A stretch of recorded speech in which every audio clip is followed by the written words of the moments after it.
Hi everyone, hope you've had a lovely day. It's been a bit rainy today, a bit horrible and grossy, but not as cold, so that's nice. So tonight's story, I'm going to read you a story called The Enchanted Pencil. So if you're sitting comfortably and snugly, I will begin. Nobody liked Nippy very much. He was a small, soft-footed goblin, and you couldn't leave anything about when he was near, in case he slipped away with it. "Now where's my bag of groceries gone?" Dame Toddle would say. "I just put it down on that chair for a moment, and then I look around and it's gone." And so it had, and Nippy had gone with it. Nothing was safe near him, not even a box of matches. Into Nippy's pocket it would go. He had gone off with Mr. Shabby's library book, Mother Rose's gloves, and a bag of sweets belonging to Tiny the Pixie. Nobody ever saw him take anything, but everybody knew. "I can't go after him unless I have proof," said Mr. Plod the policeman. "Can't accuse anyone without proof, you know. All I can say is be careful, all of you, and don't leave your things around." "But we don't leave them about. We only put them down for a moment," said Dame Toddle. "I put my bag of groceries down to get out my purse. That's all, and lo and behold, it disappears in an instant." "We'll have to chain all our belongings to us," said Mother Rose gloomily. "What he wants with my gloves I do not know. They wouldn't fit his big bony hands." When Dame Sharpeye came to stay with Mother Rose, she heard all about Nippy. "And really I don't know what we can do about him," said Mother Rose. "He's quite impossible." "Oh, I think I can manage to deal with him for you," said Dame Sharpeye. "You leave it with me." "Can you really?" said Mother Rose. "That would be marvellous." Dame Sharpeye went and rummaged in her bag upstairs.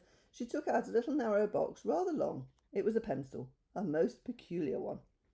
It was green and gold and had a curious sharp point at the bottom of it, just like a sting of an insect. And when it wrote, the writing was beautiful, sharp, strong and black. It was a very smart pencil indeed. "Ah, there you are, my little magic pencil," said Dame Sharpeye, pleased. "I'm glad I brought you with me. Now, see you work your magic properly when you leave me." The pencil stood up by itself, waggled a bit, and then dropped down again. "You've plenty of magic still in you, although you're so old," said Dame Sharpeye. "Now into my handbag you go, and keep quiet while you're there." She went down to Mother Rose. "I've found what I wanted," she said. "Tomorrow morning we will go shopping together, and when we go somewhere that Nippy is sure to be, we shall see some fun in a short while." So the next day out they went with their shopping bags. They went to the baker's. Nippy wasn't there. They went to the butcher's and to the grocer's. There he was, collecting his groceries. Dame Sharpeye looked at him. What a mean, shifty little goblin. Yes, he needed a lesson all right. She took out her shopping list and her strange green and gold pencil, and she put the pencil down on the counter. Nippy saw it at once. His eyes gleamed. What a pencil! He could sell that for a lot of money. Sly one, the enchanter.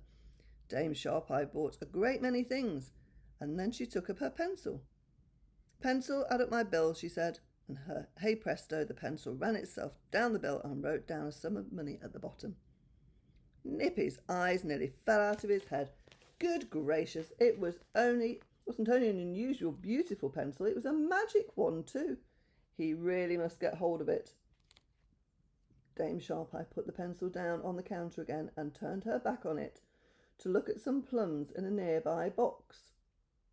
In a flash, Nippy's long arm reached out and snapped at the pencil. It went into his pocket at once, and he was out of the door before Dame Sharpeye had turned around. But her sharp eye had seen everything all right. There was a little mirror in the shop, and although she had her back to the counter, she had seen Nippy snatch up the pencil and run off with it, and she smiled at Mother Rose. "He's taken it," she said. "Now there'll be some fun." Well, before Nippy had gone far, he felt something pricking him. What could it be? Put his hand into his pocket to see if it was a pin in there, and he felt a sharp prick on his hand. Goodness! Had he got a bee in his pocket or something? He didn't know the sharp point at the end of the pencil. He got a few more pricks before he reached home, and he couldn't think what they were. He took the pencil out and looked at it gleefully. "My word, you'll be worth a lot of money," he said. "This is a bit of luck. To think you can add up sums too. You can do all my bills for me." The pencil wriggled in his hand and gave him a dig with its sharp end. Nippy dropped it at once. "Oh, so it's you that's been pricking me, you horrid thing. I'll take you to the enchanter's sly one and I'll get rid of you." But the pencil hopped off the table and took itself to the bare wall. It scribbled something there in large writing. "No, you won't. I'm staying here." Nippy stared at the writing in astonishment. What a very strange magic pencil it was. "It's no good you being rude to me," he said to the pencil. "You're going to be sold to the sly one, the enchanter, and I'm taking you now." He made a dart at the pencil, and it jabbed its sharp end into his hand again. Nippy howled. "Oh, you mean thing, you've got a sting." The pencil scribbled on the wall. "I only sting bad people. That's why I sting you." "Now you stop being rude, writing rude things about me," said Nippy angrily. "Suppose someone comes in and sees all that." He took a cloth and began to wipe off what the pencil had written. He went into the kitchen to rinse out the cloth, and when he came back and stared at the wall in horror, the pencil had been doing a bit of writing again. "Nippy has got Mother Rose's best gloves on his top drawer. Isn't he a thief?" the pencil had written. Nippy went pale. Good gracious, had the pencil been looking into his drawers? There were a lot of things there that Nippy didn't want anyone to see. He grabbed at the pencil again and caught it. The pencil stung him hard and he dropped it with a yell. "I'll throw you in the fire next time I get you," he shouted at the pencil. The pencil at once went to write on the wall again. "Nippy is so afraid of me, he says he will throw me in the fire." Rat-tat-tat! That was a knock at the door. Nippy stared in despair at the wall. Goodness, he couldn't possibly ask anyone in with all that scribbling on the wall. He rushed to get a wet cloth again. Soon he had the writing washed away, and he went to open the door. "Goodness, you've been a long time opening the door," said little Nosy One, the imp. "What's up?" "Nothing," said Nippy. "What do you want? Come to pay my bill?" "No," said Nosy One. "I've come to say I can't. You'll have to give me another week." "I can't possibly," said Nippy. "I have no money at all, and I've my own bills to pay." Nosy One suddenly stared at the wall behind Nippy's head. Nippy felt most uncomfortable. Was that pencil writing anything else? It was. It had written, "Nippy's got plenty of money in his left-hand drawer, and he's got a watch belonging to Father Timmy in his right-hand one. Shame on you, nasty Nippy."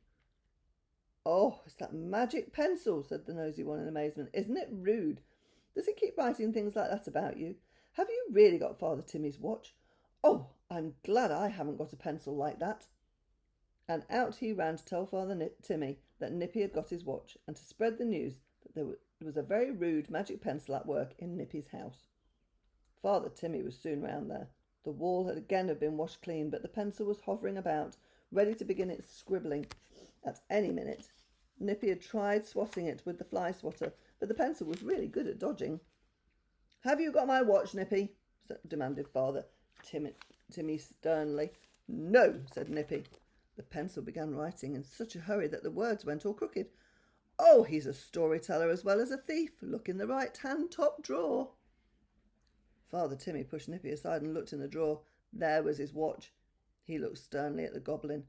"I'm going to Mr. Plod about this." "Good," wrote the pencil. "Fetch Mr. Plod." Father Timmy went out, frowning. Nippy stood glaring at the pencil. "Look here," he said. "Will you please go away, back to your mistress, Dame Sharp-Eye?" "No," wrote the pencil. "I'm staying here for the rest of my life. It's a nice cottage, just what my mistress would like, too."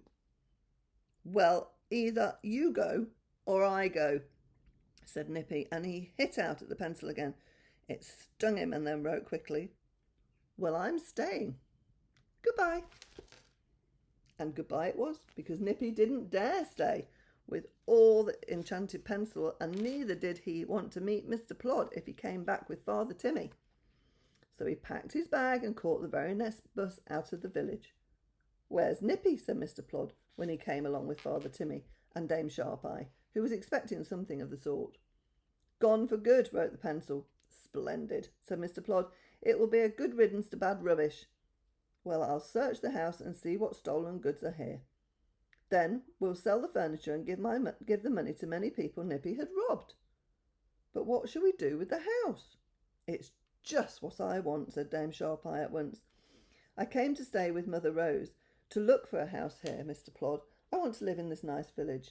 I'll have the house. We shall be delighted to have the owner of this remarkable pencil living in our village, said Father Timmy. Do you agree, Mr. Plod? I certainly do, said the policeman.